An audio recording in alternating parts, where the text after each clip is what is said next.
Signature sense എന്നുള്ളത് നമ്മുടെ തന്നെ ഔട്ട്ലെറ്റ് ആണ്. അവിടെ ഏറ്റവും കൂടുതലായിട്ടുള്ളത് പെർഫ്യൂം ഓയിൽസ് ആണ്. അപ്പൊ നിങ്ങൾക്ക് ഏത് പെർഫ്യൂമിന്റെയും നമ്മളെ ലേറ്റർ സോറിലും സീസൺ പാരീസിലൊക്കെ കാണുന്ന മോസ്റ്റ് ഓഫ് ദി പെർഫ്യൂംസിന്റെയും ഓയിൽ വേർഷൻസ് നിങ്ങൾക്ക് അവിടെ നിന്ന് വാങ്ങിക്കാൻ കിട്ടും. അതുപോലെ തന്നെ പെർഫ്യൂംസും ഉണ്ട്. പിന്നെ ഈ സാപ്പിൽ, റസാസി ഇങ്ങനത്തെ ഉള്ള പെർഫ്യൂംസും നിങ്ങൾക്ക് അവിടെ നിന്ന് വാങ്ങിക്കാൻ പറ്റും. നേരിട്ടും വാങ്ങിക്കാം, ഓൺലൈനായിട്ടും വാങ്ങിക്കാം. ഓൺലൈനായിട്ടാണ് കൂടുതലും അവിടുന്ന് കസ്റ്റമേഴ്സ് വാങ്ങിക്കാറുള്ളത്.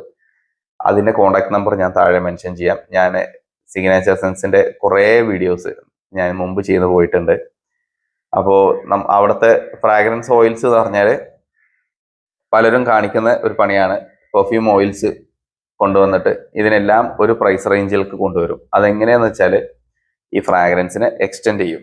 എന്നിട്ടാണ് ഇത് ഒരേ പ്രൈസ് റേഞ്ചിലേക്ക് കൊണ്ടുവരിക. അത് പല ആളുകളും ചെയ്യുന്ന ഒരു പരിപാടിയാണ്. അപ്പോൾ ഞാൻ ഫസ്റ്റ് നമ്മുടെ ഷോപ്പിന്റെ വീഡിയോ ചെയ്ത അന്ന് ഞാൻ പറഞ്ഞിട്ടുണ്ടായിരുന്നു അങ്ങനെ ഒരു പരിപാടി ചെയ്യേയില്ല. കാരണം എന്താ വെച്ചാൽ അത് നിങ്ങൾക്ക് ആ പ്രൊഡക്ട്സിന്റെ പ്രൈസ് നോക്കിയാൽ കാണാം.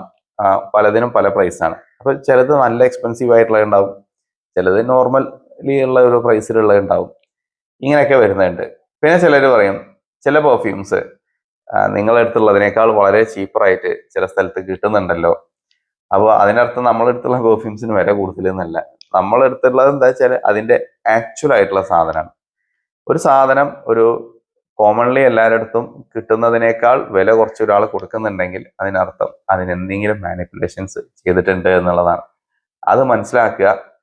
പിന്നെ ചില ഫ്രാഗ്രൻസസ് ഇപ്പൊ നമ്മൾ ചിലപ്പോൾ ഒരു ഡിസ്കൗണ്ടിലൊക്കെ കൊടുത്തു കഴിഞ്ഞാൽ പിന്നീട് അതിന് പ്രൈസ് മാറ്റം വരുത്താൻ പറ്റാത്തൊരു സിറ്റുവേഷൻസ് ഉണ്ടാവാറുണ്ട്. അതിപ്പോൾ സിഗ്നേച്ചർ സെൻസിൽ നിങ്ങൾക്ക് മറ്റേ ലാവൻഡർ റൂദിന്റെ ഒക്കെ നോക്കിയാൽ കാണാം. 120 റുപ്പീസാണ് 3 ml പ്ലസ് അതിന്റെ ഡെലിവറി ചാർജസ് ആണ്. പക്ഷെ അത് എല്ലാ സ്ഥലത്തും അതിന് 150 പ്ലസ് ഡെലിവറി എന്നുള്ള ലെവലിലാണ് ഉണ്ടാകുക. അത് ഒരിക്കൽ അങ്ങനെ ഒരു ഓഫറിൽ കൊടുത്തുപോയി. പക്ഷെ പിന്നീട് ആളുകൾ അത് നോട്ട് ചെയ്യും. പിന്നെ ആളെ അങ്ങനെ തന്നെ വെച്ചു. അപ്പൊ ഇത് രണ്ട് രീതിയിലും വരാറുണ്ട്. പക്ഷെ വളരെ പ്രൈസ് കുറച്ച് ഒരാള് 3 മില്ലിന്റെ 5 പെർഫ്യൂം 200 രൂപക്ക് തരാന്നൊക്കെ പറയുന്നുണ്ടെങ്കിൽ ശ്രദ്ധിച്ചോളൂ. അത് അതിന്റെ ആക്ച്വൽ ആയിട്ടുള്ള സാധനമല്ല നിങ്ങൾക്ക് കിട്ടുന്നത്. അത് ഡൈലൂട്ടഡ് ആണ്. അപ്പോൾ ഡൈലൂട്ട് ചെയ്താല് കുറേയൊക്കെ മനസ്സിലാക്കാൻ പറ്റും. മനസ്സിലാക്കാൻ പറ്റാത്തതുകൊണ്ട് കൂടുതലും മനസ്സിലാവുക എന്താ വെച്ചാൽ ഇതിലേക്ക് വേറെ എന്തെങ്കിലും വില കുറഞ്ഞ് സിന്തറ്റിക് ആയിട്ടുള്ള വളരെ ലോക്കൽ ഓയിലുകൾ വെച്ചിട്ട് എക്സ്റ്റെൻഡ് ചെയ്യും ഇതിനെ.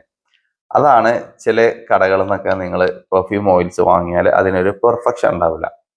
അതായത് ഇപ്പോൾ കൂൾ വാട്ടർ വാങ്ങി, അടുത്തത് സ്പൈസ് ബോംബ് വാങ്ങി, വേറെ എന്തെങ്കിലും ഒരു വുഡി ആയിട്ടുള്ള ഒരു വുഡ് വാങ്ങി. ഒന്ന് ഫ്രഷ് ആണ്, ഒന്ന് സ്പൈസി ആണ്, ഒന്ന് വുഡിയാണ്. ഇത് മൂന്നിലും നോട്ട്സ് നോക്കിയാൽ നിങ്ങൾക്ക് ചിലപ്പോൾ കോമൺ ആയിട്ട് ഒരു നോട്ട് ഇങ്ങനെ കിട്ടും. അത് എന്തുകൊണ്ടാന്ന് വെച്ചാൽ ഇവന്മാര് ഇതിൽ വെച്ചിട്ട് വേറെ സാധനം ആഡ് ചെയ്യും. ഈ ആഡ് ചെയ്യുന്ന സാധനത്തിൽ ഒരു ഫ്രാഗ്രൻസ് ഉണ്ടാവും. ആ ഫ്രാഗ്രൻസ് മൂന്നിലും വരും. അപ്പോൾ ആ ഫ്രാഗ്രൻസ് ഒന്ന് പിന്നെ മാറിയതിന്റെ ശേഷം അതൊരു നോട്ടായിട്ട് ഈ പെർഫ്യൂമിൽ വന്ന് കിടക്കും. അതിന്റെ ശേഷം പിന്നെ ഇതിന്റെ ആക്ച്വൽ നോട്ട്സ് നിങ്ങൾക്ക് കിട്ടാൻ തുടങ്ങുള്ളൂ.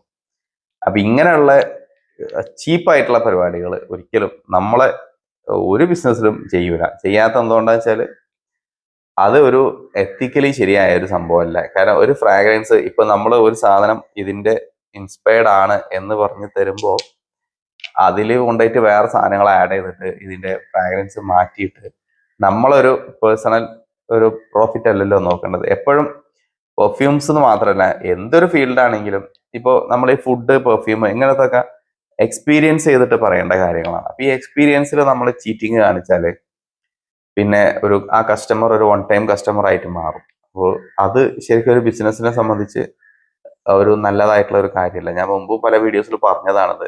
ഇത് ഇങ്ങനെ വൺ ടൈം കസ്റ്റമേഴ്സിനെ ഫോക്കസ് ചെയ്ത് ബിസിനസ് ചെയ്താൽ ആ ബിസിനസ്സിന് നിലനിൽപ്പില്ല എന്നുള്ളത്. നമുക്ക് വേണ്ടത് പൊട്ടൻഷ്യൽ കസ്റ്റമേഴ്സ്, നമ്മുടെ എന്നും കൂടെ നിൽക്കുന്ന കസ്റ്റമേഴ്സാണ്. സിഗ്നേച്ചർ സെൻസിന്റെ അവിടുത്തെ കസ്റ്റമേഴ്സിന്റെ ലിസ്റ്റ് എടുത്ത് നോക്കിയാൽ തന്നെ കാണാൻ റിപ്പീറ്റഡ് ആയിട്ട് വരുന്ന കസ്റ്റമേഴ്സാണ് അവിടെ ഉള്ളത്. ലേറ്റർ സോറിലും അങ്ങനെ തന്നെയാണ്.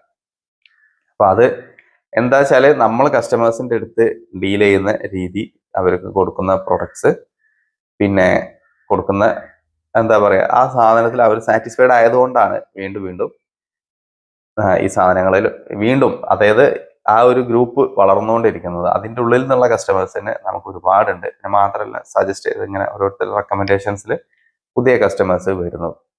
അതാണ് നല്ലത്. അത് ഭയങ്കര ഗ്രോത്ത് ആയിരിക്കില്ല, ഒരു സ്ലോ ഗ്രോത്ത് ആയിരിക്കും. മറ്റേത് ഈ മാസ് പ്രൊമോഷൻ ചെയ്യും, അതല്ലെങ്കിൽ ഈ ജാതി പറ്റിപ്പ് കാണിക്കും. ഇങ്ങനെ ഭയങ്കര ആളുകളെ വീഴ്ത്താനുള്ള അട്രാക്റ്റീവ് ആയിട്ടുള്ള സംഭവങ്ങൾ ചെയ്യും. ഇത് രണ്ടും എൻ്റെ കാഴ്ചപ്പാടിൽ ഞാൻ അതിനെതിരായിട്ട് നിൽക്കുന്ന ഒരാളാണ്. കാരണം ഒരാൾക്ക് ഒരു ഫ്രാഗ്രൻസ് കൊടുക്കുക എന്ന് പറഞ്ഞാൽ അതൊരു ഹാപ്പിനെസിന്റെ പുറത്ത് കൊടുക്കേണ്ട കാര്യമാണ്. അവിടെ പോയിട്ട് ചീറ്റിങ് കാണിക്കരുത്. അതെന്തായാലും ചെയ്യൂല. അപ്പൊ ഞാൻ ഈ ഒരു ഇൻട്രോ പറഞ്ഞത് എന്തുകൊണ്ടാ വെച്ചാൽ, നിങ്ങൾ ഓയിൽസ് വാങ്ങുന്നുണ്ടെങ്കിൽ പിന്നെ നിങ്ങൾക്ക് അവിടുന്ന് അവർ കാറ്റലോഗ് അയച്ചു തരും. പ്രൈസൊക്കെ വളരെ നോർമൽ പ്രൈസാണ്. ഞാൻ പറ്റ ലോക്കലായിട്ട് ഈ വിൽക്കുന്ന ആളുകളുടെ പ്രൈസിന് കിട്ടൂല എന്ന് പറഞ്ഞാണ്.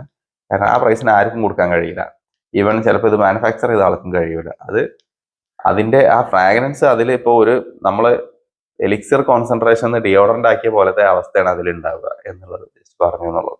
ട്രൈ ചെയ്ത് നോക്കാം. വാങ്ങിക്കാനുള്ള ഡീറ്റെയിൽസ് ഒക്കെ താഴെ മെൻഷൻ ചെയ്യാം.